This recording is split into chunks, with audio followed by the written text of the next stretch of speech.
देवाय। ओम नमो भगवते वासुदेवाय। ओम नमो भगवते वासुदेवाय। डिवोटीज कम आ रहे हैं। मैच है।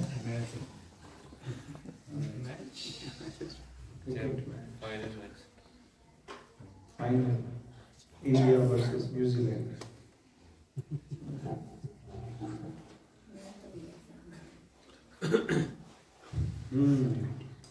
जिंदगी का मैच हार जाएंगे।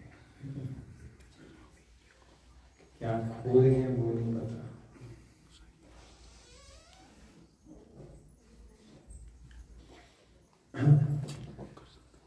हम लोग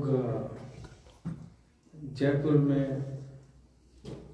थे तो कुछ टॉपिक्स हमने वहाँ डिस्कस किए थे। डिवोटीज तुम पूछ रहा था कि हम लोग यहाँ क्या डिस्कस कर, जैसे कि आप वो वाला टॉपिक हमें दोबारा करवा दो। आप लोगों को अच्छा एक्सपीरियंस रहा। कौन कौन था जयपुर में? काफी डिवोटीज जयपुर वाले। कुछ और टॉपिक कर लें। हमने एक टॉपिक किया था, इको बंद करें, कम करें। ग्रैटिट्यूड, कृतज्ञता। ये डिस्कस कर सकते हैं या फिर हम लोग डिस्कस कर सकते हैं निरंतरता, परसिस्टेंट। चॉइस आपकी है, क्या सुनना चाहते हैं? हाँ, दोनों नहीं हो सकता। कृतज्ञता।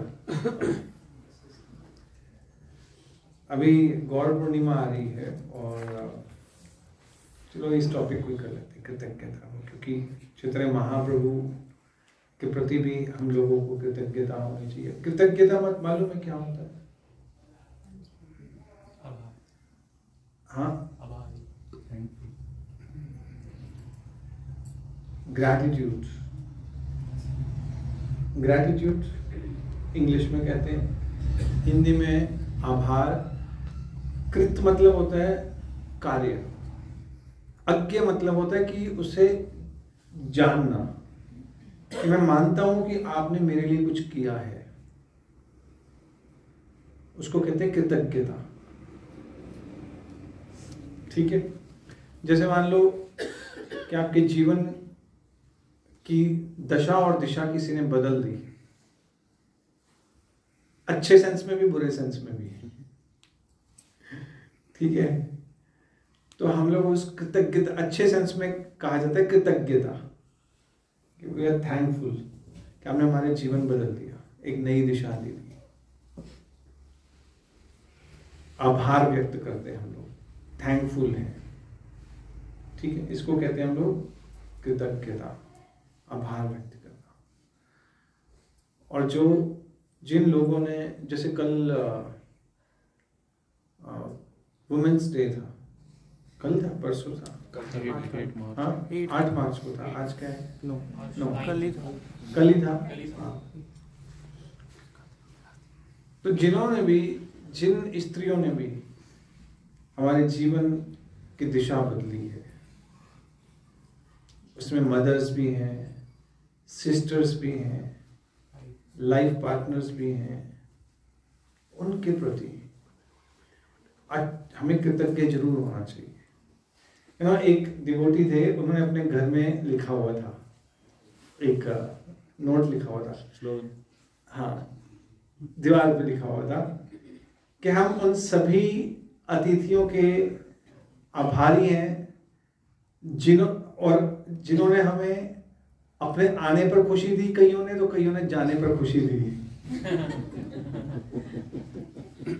बट हम आभारी हैं कि कईयों ने आने पे खुशी दी, कईयों ने जाने में खुशी दी। खुशी दोनों ने दी। खुशी दोनों ने। तो ऐसे हमारे जीवन में जिन माताओं ने, जिन स्त्रियों ने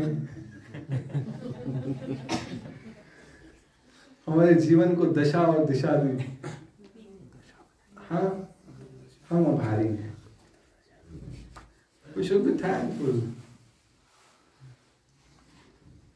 कि अगर और यही, क्योंकि अगर आपका ये एटीट्यूड रहेगा ना तो आप हर चीज को पॉजिटिवली लोगे, नेगेटिव नहीं लोगे। और यही चीज फिर हम भगवान के लिए भी करेंगे अप्लाई।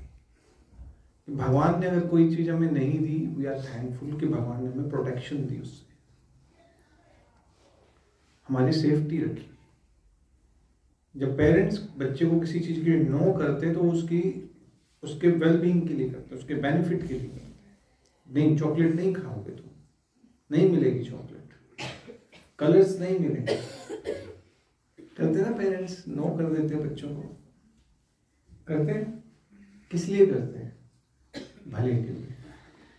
उसी तरह जब भगवान नो करते हैं, नहीं अभी तुम्हें इसी स्थिति में रखना है, वी शुड बी थैंकफुल।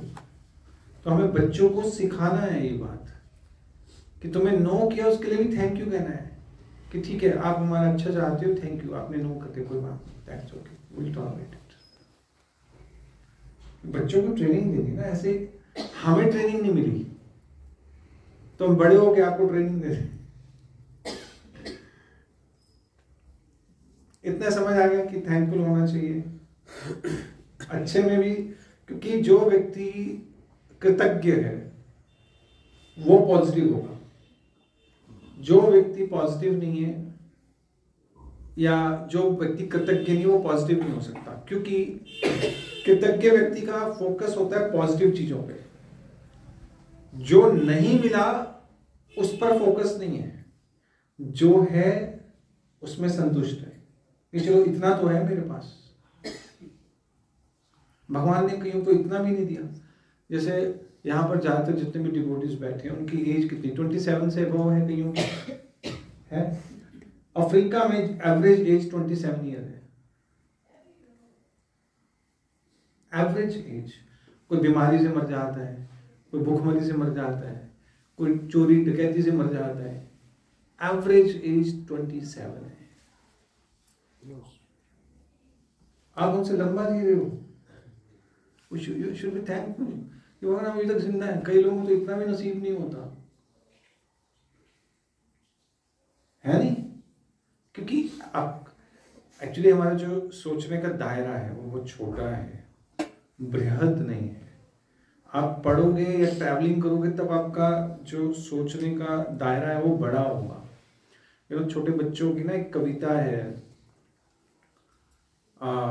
चिड़िया को घोंसला। तो चिड़िया उसमें कह रही है कि जब मैं अंडे में थी तो मुझे लगता था बस इतना सही संसार है अंडे के बीच में। फिर जब मैं अंडे से बाहर आई तो मुझे लगा कि घोंसला जो है इतना ही बड़ा संसार है, इतना घोंसला है, दैट्स ऑल, क्योंकि इतना ही फुदक सकती हूँ। फिर उसके बाद थोड़ा बहुत फुदकने लगी, आंखें खुली, देखा पेड़ है, पेड़ से दूर देख नहीं पा रही तो मुझे लगा पेड़ जितना ही संसार है, टहनियों पे उछल कूद कर ली। फिर मेरे पंख बड़े हो गए, फिर मुझे उड़ना आ गया, फिर मैंने आसमान में उड़ी तब पता लगा इतना बड़ा संसार। अभी हम लोग सिर्फ घर तक है। तो हमारा जो नजरिया बहुत छोटा है, इसलिए जो हमारे पास है उसके लिए हम लोग कृतज्ञ नहीं है। हम लोग कहते हैं कि दीन होना चाहिए, विनम्र होना चाहिए। हाँ, आपको क्या श्लोक है चैतन्य महाप्रभु का? शिक्षाष्टकम नहीं, आपको पता, बाकी पूछ रहे तो। हाँ, कौन सा श्लोक है? हाँ, त्रिनादपि। हाँ, अगर 24 घंटे आप चाहते हो कि आपकी जीवा पे भगवान का नाम हो तो फर्स्ट एंड फॉरमोस्ट क्वालिटी क्या है? त्रिनाद अपि सुनिचेन, कि विनम्रता हो, दीनता हो। तो ये जो दीनता है ये कहां पर पनपती है? इसका जन्म कहां होता है? कृतज्ञता पर। आप कभी भी देख लेना, जो विनम्र व्यक्ति होगा उसमें सबसे पहली क्वालिटी होगी विनम्र, कृतज्ञ होगा कि भगवान ने मुझे इतना कुछ दिया लेकिन मैं कुछ कर नहीं पा रहा। ऐसे होता है ना? हाँ, तभी तो आएगी विनम्रता कि इतना कुछ दिया है और मैं कुछ नहीं कर पा रहा। तो एक कृतज्ञता जो है उसमें हमारा फोकस किस चीज पे रहता है, जो है उस पर रहता है। जो कृतज्ञ व्यक्ति होता है, कृतज्ञ होता है जो किए गए उपकार को ना माने, उसका फोकस कहां पे होता है? जो नहीं मिला, लाइक दुर्योधन, पूरा संसार मिल गया, कहता 5 गांव नहीं दे सकता, सुई की नोक जितनी जगह भी नहीं दूंगा पांडवों को, पूरी महाभारत की लड़ाई करा दी। हुआ क्या अल्टीमेटली कि आई थिंक 8वें दिन का युद्ध चल रहा था। उस समय उसने सोचा था कि मैं भीम को हाथियों से घेर के ना उसको मार देंगे हम लोग, निहत्था करके। और उन्होंने हाथियों से घेर भी लिया था, निहत्था भी कर दिया था भीम। पर भीम इतना पावरफुल, उसने हाथियों को सूंड से पकड़ पकड़ घुमा घुमा के ऊपर फेंक दिया, दोबारा वापस नीचे भी नहीं आए, स्पेस में फेंक दिया। महाभारत में आता है, गायब, पूरी सेना ही गायब हो गई हाथियों की। और जो दुर्योधन है उसको घटोत्कच, जो भीम का बेटा था, उसने पीट दिया। अब वो जो उसको खाना मिला ना उस समय, जब शाम को युद्ध खत्म हुआ तो अपने अपने शिविर में चले गए, तो दुर्योधन खाना खा रहा है, ऐसे फीस्ट लगी हुई है, उसको वो खाना अच्छा नहीं लग रहा। पता है क्यों नहीं लग रहा? यार मेरे को घटोत्कच ने पीट दिया। जो उसके पास है उसको कोई एक्नॉलेज नहीं करता, या भगवान ने जितना कुछ दिया उसे नहीं मानता, तो उसे फिर कहीं भी कोई चीज अच्छी नहीं लगेगी उसको लगेगा जो नहीं है वो होना चाहिए, तब शायद मैं सुखी होगा। एक्चुअली हमारे मन का जो काम है ना वो यही है, उस चीज पे फोकस करवाएगा जो नहीं है। मिसिंग पूल सिंड्रोम, हाँ साइकोलॉजी में आता है मिसिंग पूल। हाँ, मिसिंग पूल में यस। एक जैसे मान लो कि अब गौर पूर्णिमा आएगी, 56 भोग बनेंगे, सबको कुछ ना कुछ बीच में से मिलेगा। वैसे आज तो आपको जैसे राजमा चावल मिलेगा, उस दिन आपको 3-4 चीजें और भी मिल जाएंगी। आपको वाह आज तो बड़ा अच्छा है, फिर आपका भी फोकस कहाँ है? जो आपकी प्लेट में। फिर हमने पड़ोसी की प्लेट देखी, उसमें ज्यादा कुछ आ गया, केक आ गया, केक आ गया उसकी प्लेट में, मेरी जी प्लेट में गुलाब जामुन आया, केक मिल जाता तो बेटर था ना। मतलब जहां आपको रोज गुलाब जामुन मिलता है, आज गुलाब जामुन तो मिला, उससे संतुष्ट नहीं है, हम उससे देख रहे हैं कि वो नहीं मिला, यार उसकी प्लेट चेंज कर लूं क्या? पर अब झूठा हो गया, क्या करें? तो ये मन का काम है कि जो नहीं है उस चीज के लिए आपको परेशान करे कि हाँ ये नहीं हुआ। जैसे मान लो आप पिकनिक में गए, पिकनिक में प्रोग्राम बनाया, जयपुर का प्रोग्राम बनाया आपने, ठीक है, अभी हम लोग जून में भी जाएंगे आप लोगों को लेके, जो भी जाना चाहेगा, लेकिन हम फोन करेंगे किसको लेके जाना है किसको नहीं लेके जाना है, ऐसे रिवील नहीं करेंगे कहाँ लेके जाना है, ठीक है। तो अभी जयपुर में प्रोग्राम बना हुआ था आपका, और ऑन द स्पॉट क्या हुआ कि लास्ट मोमेंट पे आप बीमार हो गए, नहीं जा पाए और आपको घर बैठना पड़ गया। अब घर बैठना कौन सा कोई इतना बुरा है, चलो ठीक है आराम से बैठे तो कोई नहीं, घर में बैठे हैं चलो, या फ्लू हो गया कुछ हो गया, आप अपना जब कर सकते हो, रीडिंग कर सकते हो, हीलिंग कर सकते हो। फिर जयपुर से फोटो आप देख रहे हो क्योंकि ग्रुप में फोटोग्राफ्स डल रही हैं कि वो डिवोटीज डांस कर रहे हैं, वो डिवोटीज दर्शन करने जा रहे हैं। यार वैसे इतना बुरा नहीं है घर में बैठना, लेकिन क्योंकि वो दूसरे गए हुए हैं, अब फोकस वहां चला गया कि वो नहीं मिला हमें भी, इसलिए बुरा लग रहा है। मन का जो काम है वो यही है कि आपको अकृतज्ञ बनाना, मतलब कृतज्ञ बनाना, कृतज्ञ नहीं बनाना, कृतज्ञ, कि जो है उसको एंजॉय नहीं करने देगा, वो जो नहीं है उसके लिए परेशान करेगा। इतना समझ आया? एक्चुअली माइंड जो है ये एक तरह से मिरर की तरह है, शीशे की तरह है, और शीशे के बाहर जो इंद्रियां हैं, ये इंद्रियां क्या है, इसकी विंडोज हैं, 5 विंडोज हैं, इसके थ्रू माइंड देखता है, जो नहीं है वो भी दिखाएगा आपको। एक बार बुद्ध ने अपने एक शिष्य को कहा कि तुम्हें अगर पड़ोस के गांव में भेजूं मैं, पड़ोस के गांव में, और वहां के लोग तुम्हें गाली दे तो तुम क्या करोगे? क्या करोगे?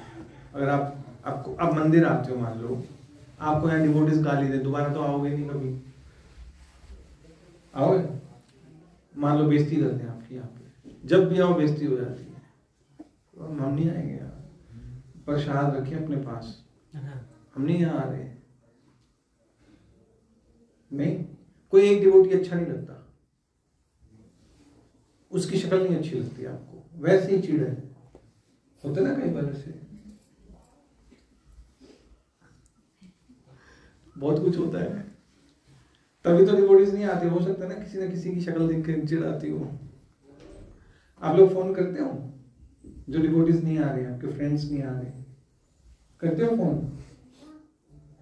हाँ, फिर फॉलो अप करते हो कि क्यों नहीं आए, हम तो आपकी वेट कर रहे थे, तो है ही, अब नहीं आते तो क्या कर सकते? फिर दोबारा फोन करो कि हम तो वेट कर रहे थे, आप नहीं आए। तो उस बुद्धा के शिष्य ने कहा कि मैं फिर भी उनका कृतज्ञ होऊंगा कि उन्होंने मुझे गाली दी पर पीटा नहीं। कहते अगर उन्होंने गाली दी और पीटा फिर क्या करोगे?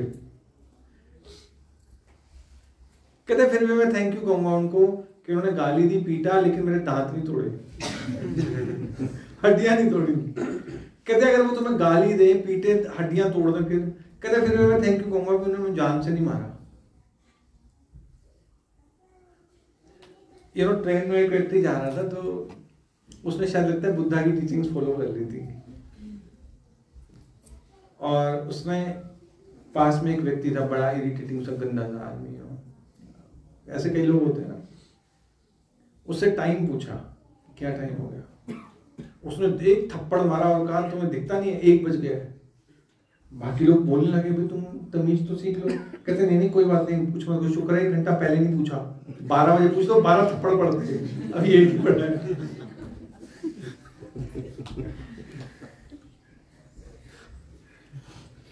तो कृतज्ञ होना चाहिए,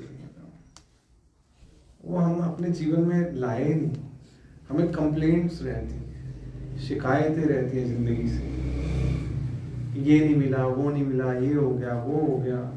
कई 2 तरह के लोग होते हैं, एक होता है हर परिस्थिति में खुश रहता है, एक होता है हर परिस्थिति में रोता ही रहता है। जो रोता रहता है ना, इसका मतलब है कि वो थैंकफुल नहीं है। आप चेक कर लेना अपने आप को, आप कैसे हो। शीशे में देखोगे ना, आपको शर्म आएगी यार, हाँ सच में हम लोग कई बार ऐसा हो जाते हैं। कई बार कुछ लोग कई बार ऐसे हो जाते हैं, कई बार, हमेशा नहीं होते, लेकिन कई बार लाइफ में हम, माया शक्ति ऐसी है, संसार ऐसा है, कई बार इतने दुख आ जाते हैं कि नहीं सहन होती तो हम निकल आती हैं। गजेंद्र में एक अच्छा गुण था जिसके कारण भगवान मिलने आए गजेंद्र को। What was that quality? क्या गुण था?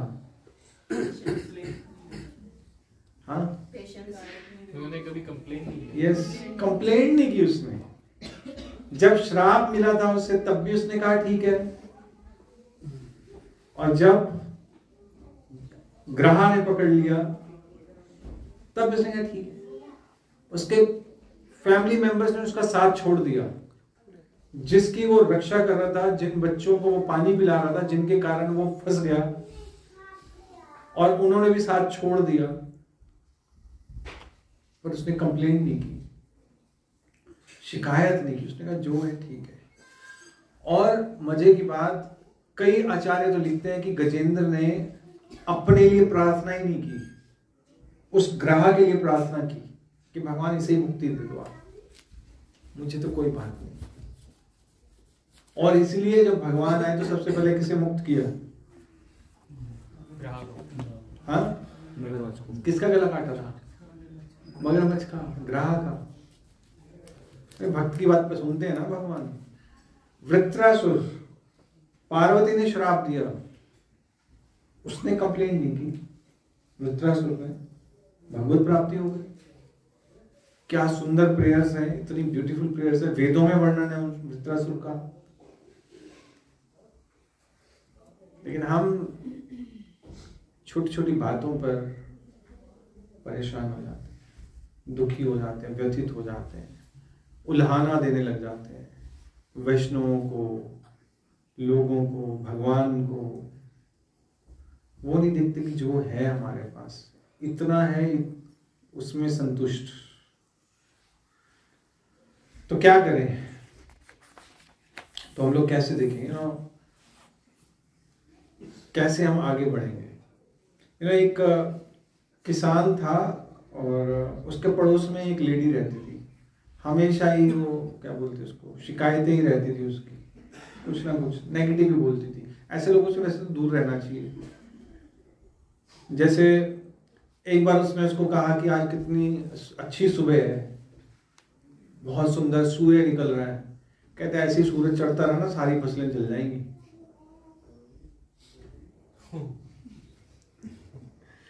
कुछ दिन बाद उसने कहा कि बहुत बारिश हो रही है, हल्की फुल्की, आज तो बहुत सुहावना मौसम है, बारिश हो रही है। कहते क्या खाक बारिश हो रही है, ज्यादा होगी तो बाढ़ आ जाएगी। फिर उसके पास एक कुत्ता था किसान के पास, तो तैरता बहुत अच्छा था। उसने कहा इसको मैं दिखाऊंगा भी, देखो मेरा कुत्ता कितना अच्छा है। कभी तो कोई प्रशंसा कर दे, हमें तो डिवोटीज की प्रशंसा करनी भी नहीं आती। तो उसने एक लकड़ी फेंकी, उसको दिखाया था मैं आपको दिखाता हूँ मेरा कुत्ता कितना एक्सपर्ट है।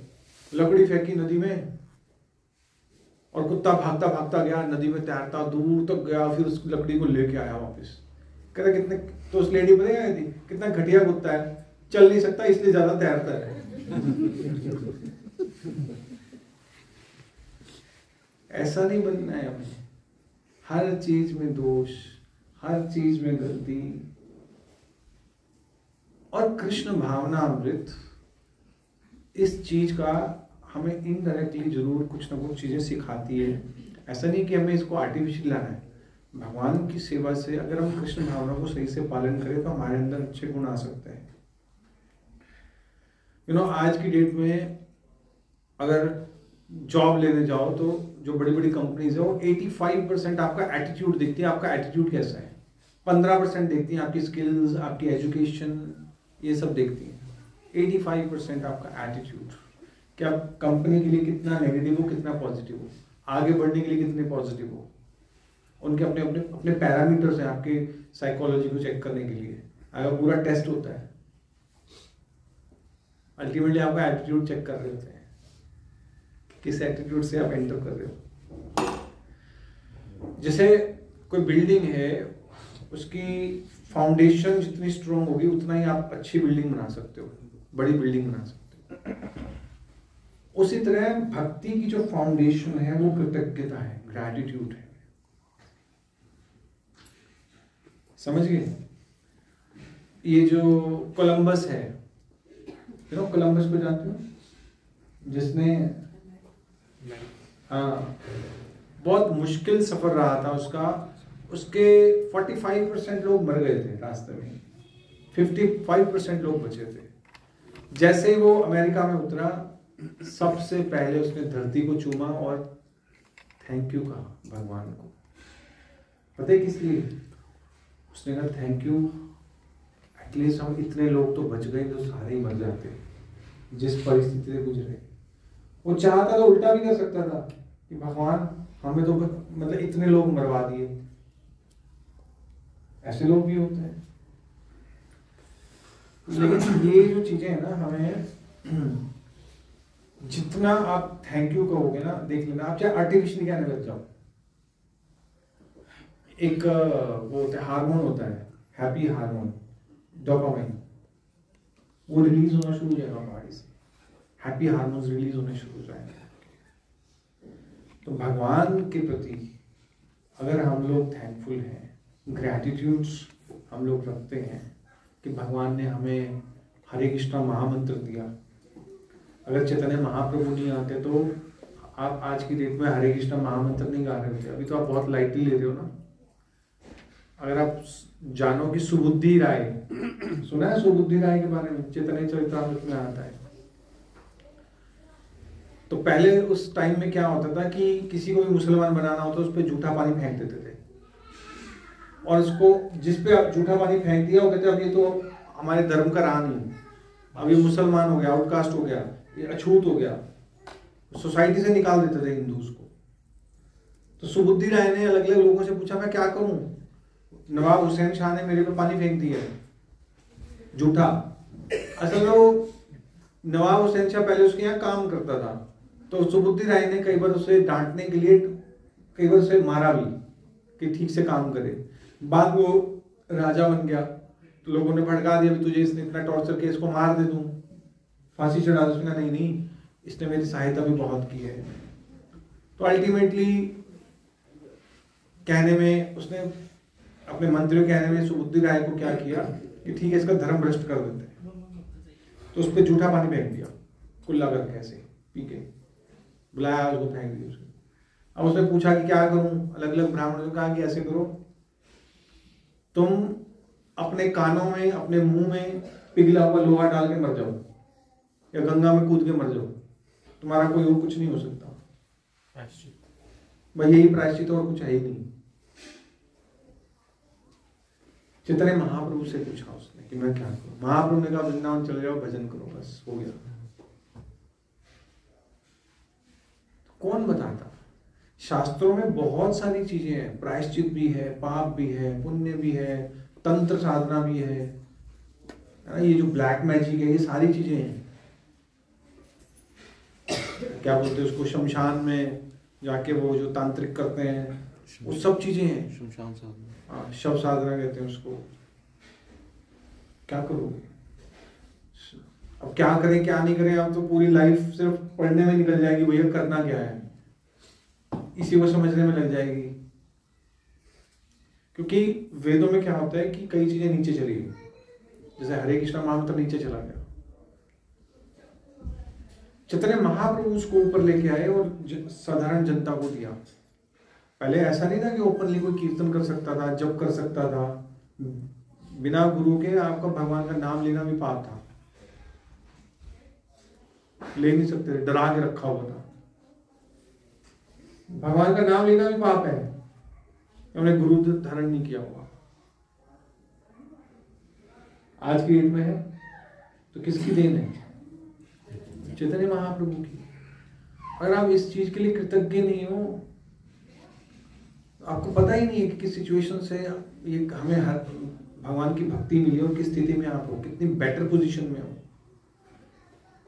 पहले अब वृंदावन जाते हो, कर देते हो, कोई जजिया कर होता था पहले वृंदावन जाने के लिए, धाम में जाने के लिए हैवी टैक्स होता था। आपको तो कुछ नहीं देना पड़ता, आराम से अपना ट्रेन पकड़ो तो पहुंच गए। वी शुड बी थैंकफुल कि भगवान ने इतनी पॉजिटिव, इतनी सुविधाएं दे दी हैं, लेकिन हम कृतज्ञ नहीं हैं।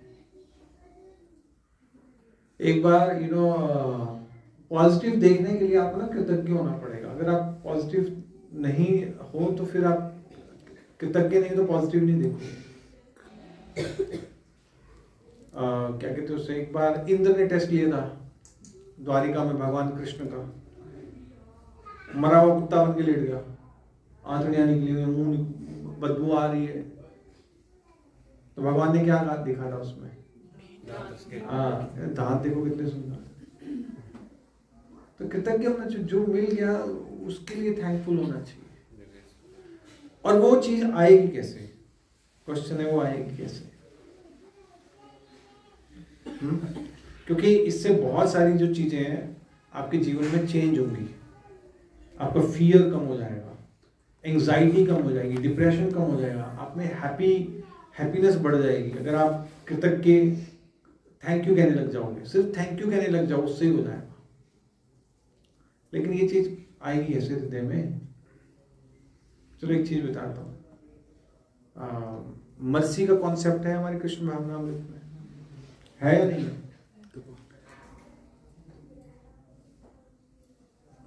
अब आपको लगता है कि आप यहाँ आए हो, भगवान के दर्शन मिले आपको, आपका प्रयास था, भगवान की कृपा नहीं थी ना?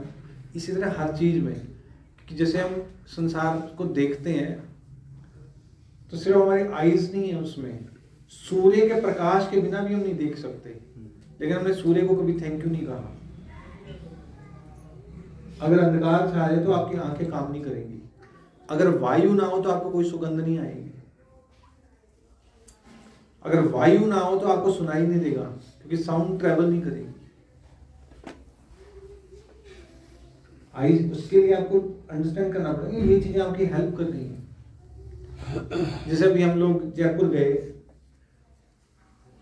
तो हमने प्लान किया कि हम लोग राधा मदन मोहन मंदिर जाएंगे।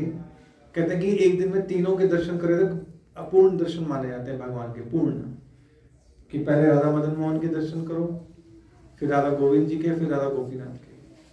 लेकिन राधा मदन मोहन जी के जो दर्शन है, संबंध के विग्रह जो हैं, वो करौली में है, 250 किलोमीटर दूर, और जयपुर में ट्रैफिक बहुत है, तो कम से कम भी आप बस में जाओ तो 5-6 घंटे लग जाते हैं। तो हमने प्लान किया कि हम करेंगे दर्शन, बसेस हायर की हमने, साथ में गाड़ी भी रखी इमरजेंसी के लिए कि कुछ 19-21 हो जाए तो गाड़ी हमारे पास हो, तो इमरजेंसी में कोई हेल्प लानी हो तो ला सकते हैं। हम वहां पहुंचे, 12 बजे दर्शन हुए, हमें सुबह 6 बजे के निकले हुए, 12 बजे दर्शन किए, प्रसाद हमें मिल गया वहां पे, चलो ठीक है। अब वापसी 6 घंटे लगते थे बस में आने में, और शाम को ट्रैफिक भी होते 6.5 घंटे भी लग सकते हैं। तो हम चल रहे हैं वहां से 2:30 बजे,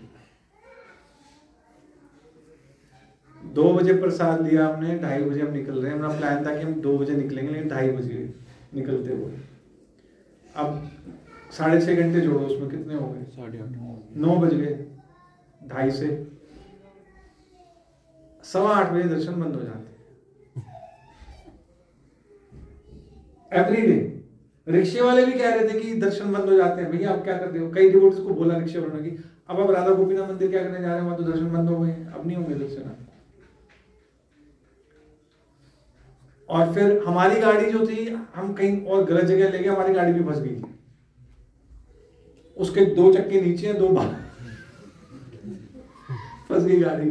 और पीछे जो बसेस आ रही हैं वो ट्रैफिक में फंस गई, कोई पॉसिबिलिटी नहीं लग रही थी कि दर्शन हो पाएंगे।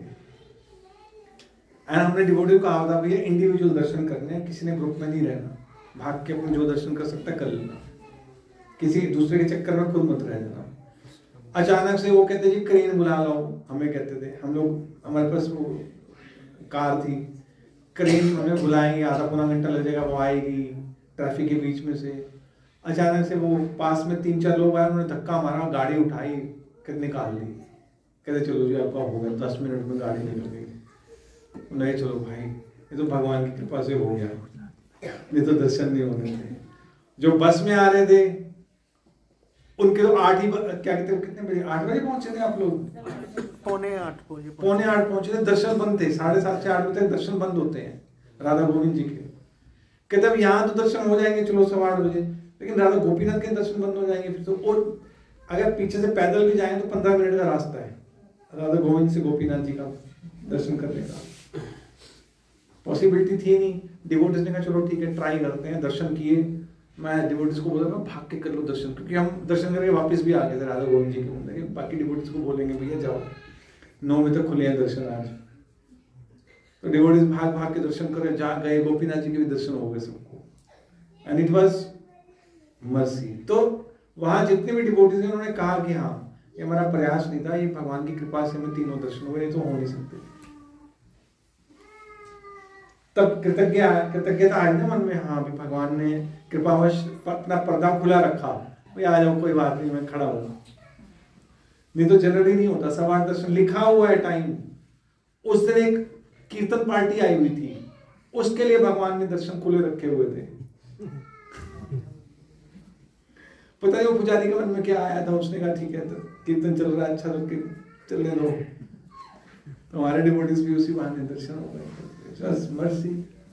तो इसलिए यात्राएं भी करते रहना चाहिए, आपको भगवान की कृपा महसूस एहसास होता रहेगा कि हाँ हर चीज अपने प्रयास से नहीं मिलती है, फिर आप कृतज्ञ भी होंगे भगवान के लिए। तो अगर आप कृतज्ञ हो तो फिर भगवान आपको जल्दी मिलेंगे, अगर आप कृतज्ञ नहीं हो तो फिर भगवान देर से मिलेंगे।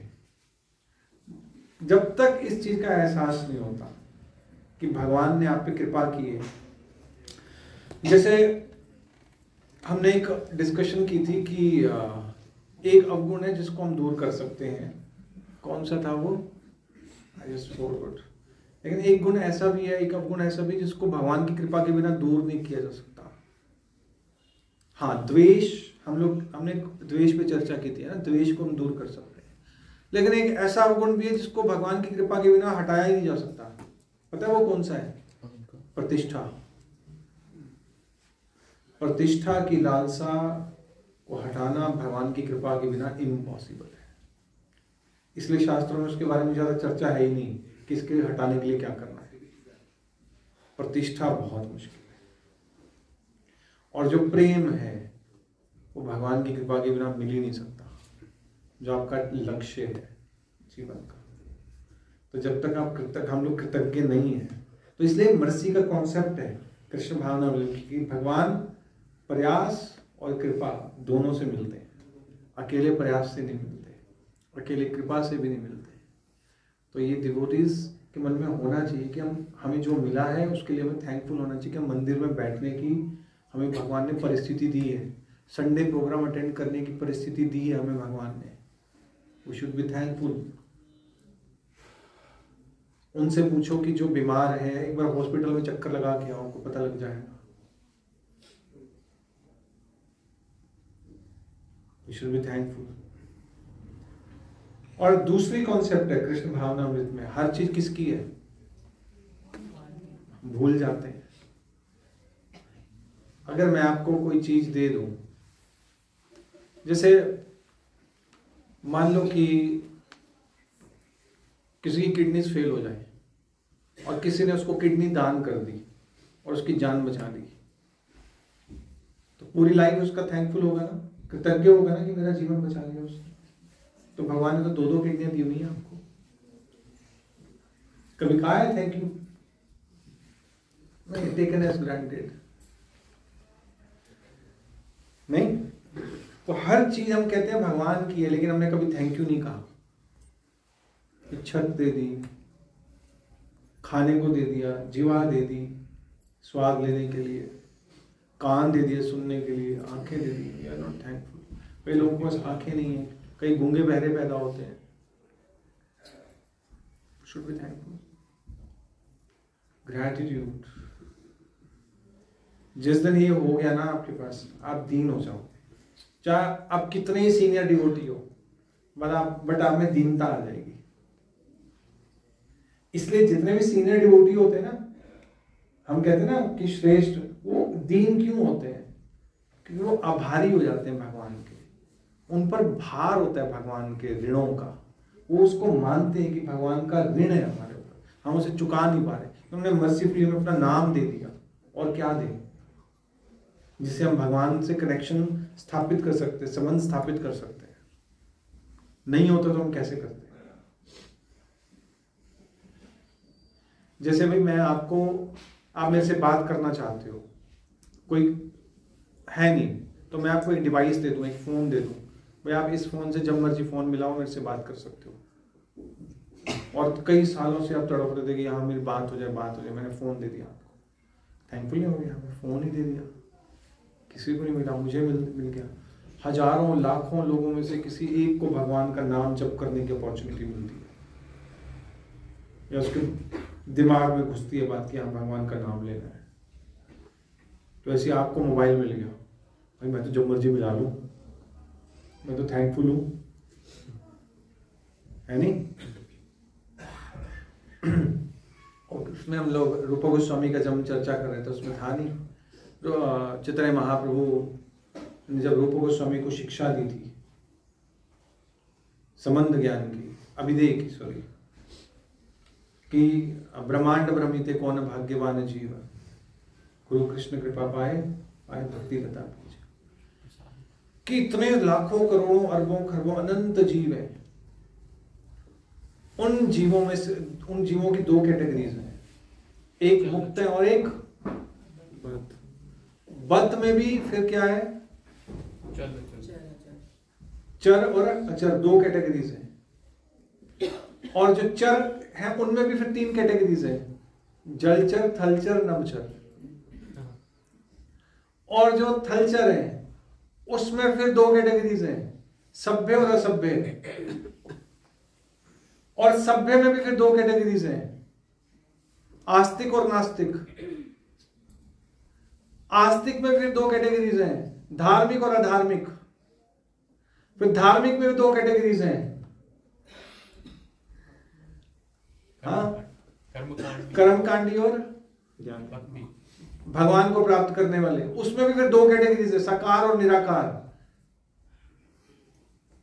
फिर साकार में भी आगे दो कैटेगरीज है, शुद्ध भक्त और मिश्रित भक्त। और हम लोग शुद्ध भक्ति में हैं। जैसे इमेजिन कि कितनी कैटेगरी से बांटते बांटते बांटते फिल्टर करते करते अब यहां तक आ गए। अन्य अभिलाषिता शून्यम ज्ञान कर्मादीनाम, उस प्रोसेस में आ गया है। नहीं दुर्लभ, कभी एक्नॉलेज किया इस चीज को, इस चीज के लिए थैंक यू कहा है कि भाई हम इसको आ गए इस उसमें, भगवान की कृपा से जाना ही नहीं हमने। सो इस तरह से भगवत, जैसे भगवान ने गीता दे दी, भगवत गीता, कि भाई इसको पढ़ के मेरे पास आ जाओ, ये गाइडलाइंस है तुम्हारी लाइफ के लिए, शुड बी थैंकफुल। नहीं, हमने तो गीता खरीदी है, 200 रुपए दिए हैं, खाली पेज थोड़ी दिए हमने, भर के दिए हैं, 200 रुपए दिए हैं। हम तो ये कहते हैं ना, हमने कमाए थे, हमने पे किए, उसके बाद भी लिए। वो आपके पास 2 करोड़ रुपए होते, अगर गीता नहीं होती तब भी नहीं खरीद पाते। अगर देवताओं के पास होती, आपके पास नहीं होती तो, अगर संसार में ही ना होती फिर गाइडलाइंस। सो इस तरह से हर चीज के लिए we should be thankful. Thank you कहना सीखो, ठीक है। अगर आगे बढ़ना है, दीनता जीवन में लानी है, थैंक यू कहना सीखो। जो डिवोटीज ने आपको आगे बिठाया है, जो पीछे बैठे हैं, उनको आपको थैंक यू कहना चाहिए। जो आपने मर्सीफुली उन्हें आगे बिठा दिया, अपॉर्चुनिटी दी, लेट आके, ठीक है, मैं पहले आ गया, अपॉर्चुनिटी मिली ना मुझे, कि वो लेट ना आते तो मेरे को अपॉर्चुनिटी ना मिलती। तो थैंक यू, ऐसे होना चाहिए हर चीज के लिए, थैंक यू। अब एक प्रैक्टिस कर लो ना थैंक यू कहने की, सिंपल सिंपल प्रैक्टिस। अब देखना आप खुद ही अपने आप में खुश रहना सीख जाओगे, क्योंकि आपका एटीट्यूड चेंज हो गया ना। आपको जो मिला है बस उसके लिए थैंक यू है, ठीक है। एक लेडी थी, उसको काफी प्रॉब्लम्स थी, बहुत सारी प्रॉब्लम्स। तो उससे पूछा गया कि तुम फिर भी इतना खुश क्यों रहती हो इतनी प्रॉब्लम्स के बीच में। उसने कहा कि मेरे साथ मेरे बच्चे हैं, उनके लिए मैं थैंकफुल हूँ, और इन हार्डशिप्स में, इतनी प्रॉब्लम्स में मैं कुछ एक्सपीरियंस कर रही हूँ चीज़ों को, कुछ लर्निंग्स मिल रही हैं, उसके लिए थैंक यू। तो इस तरह से एक कार्ल्स सेंटियागो था, फुटबॉलर था बहुत बड़ा, उसे पैरालाइज हो गया था और उसकी लाइफ डिप्रेशन में जा रही थी। धीरे धीरे फिर उसने इन चीज़ों को एनालाइज करना शुरू किया कि जो है यार उसको तो समेट लूँ मैं। फिर उसने लाइफ को अप्रिशिएट करना शुरू किया कि कई लोगों के पास तो इतना भी नहीं है,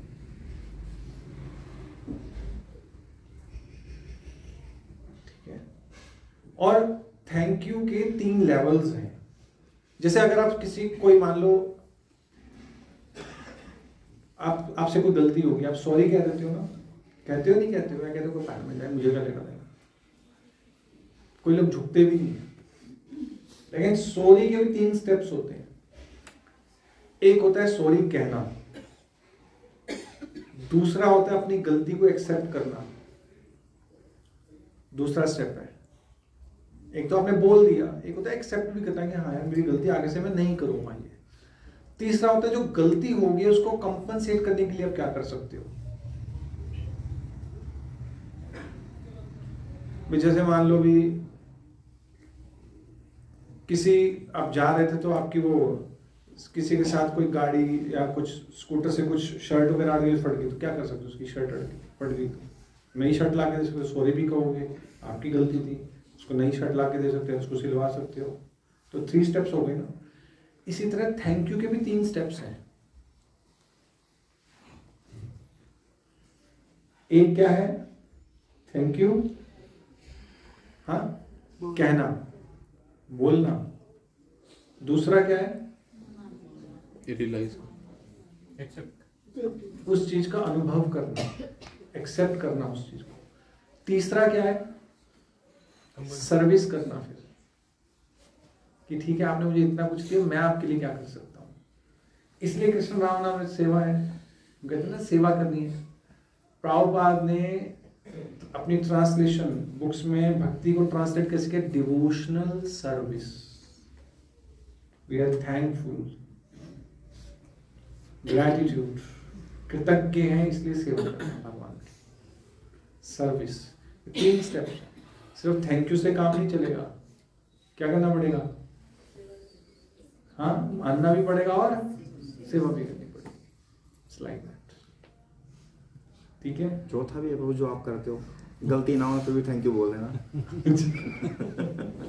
उससे आगे भी है, अब इतना कर लेंगे बहुत, ठीक है।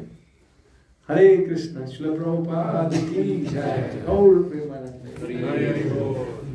किसी का कोई प्रश्न हो पूछ सकते हो आप लोग। आपका थैंक यू गुरु जी, आपने हरे कृष्ण, गुड। प्रभु मैं काफी समय से इसमें विचलित थी कि मैं जा नहीं पाई जयपुर। जैसे अब आज मेरी कंफ्यूजन दूर कर दी। जैसे कोई भी यात्रा हुई है मायापुर की, जगन्नाथ की मैं नहीं गई, तो मैं सोचती थी कि मैं क्यों नहीं गई। तो मैं बड़ी ऐसे भगवान को ही कहती थी क्यों नहीं बुलाया मुझे। आज आपका थैंक यू, अब मेरे ये विघ्न दूर करती है। चलो अगली यात्रा में भगवान आपको परिस्थिति दे, आपकी यात्रा सब होगा। हरि बोल। ठीक है, लेकिन अगर भगवान नो भी करते हैं तो कहीं ना कहीं आपको स्ट्रॉन्ग बनाते हैं। जैसे भगवान गोपियों से दूर रहे थे तो उनकी भक्ति को बढ़ा रहे थे, ठीक है। तो इस तरह से सोचना चाहिए, भगवान के लिए हमेशा थैंकफुल रहना चाहिए, ऑलवेज हैप्पी, ब्लिसफुल, हमेशा खुश रहना चाहिए, ब्लिसफुल रहना चाहिए आल परिस्थिति। मैं इनको कह रहा था कि मेरी लाइफ का एक टैग लाइन है, बता दूं, राजी है उसमें जिसमें तेरी रजा है। सुना है, राजी है उसमें जिसमें तेरी रजा है, यूं भी वाह है यूं भी वाह है, ठीक है। ऑलवेज हैप्पी, तो इस तरह से जीना चाहिए। भगवान जिस परिस्थिति में खुश है। सो मैं आप लोगों से कुछ आज मांगना चाह रहा हूँ। It's a very alarming situation जो मैं नोट कर रहा हूँ। रिकॉर्डिंग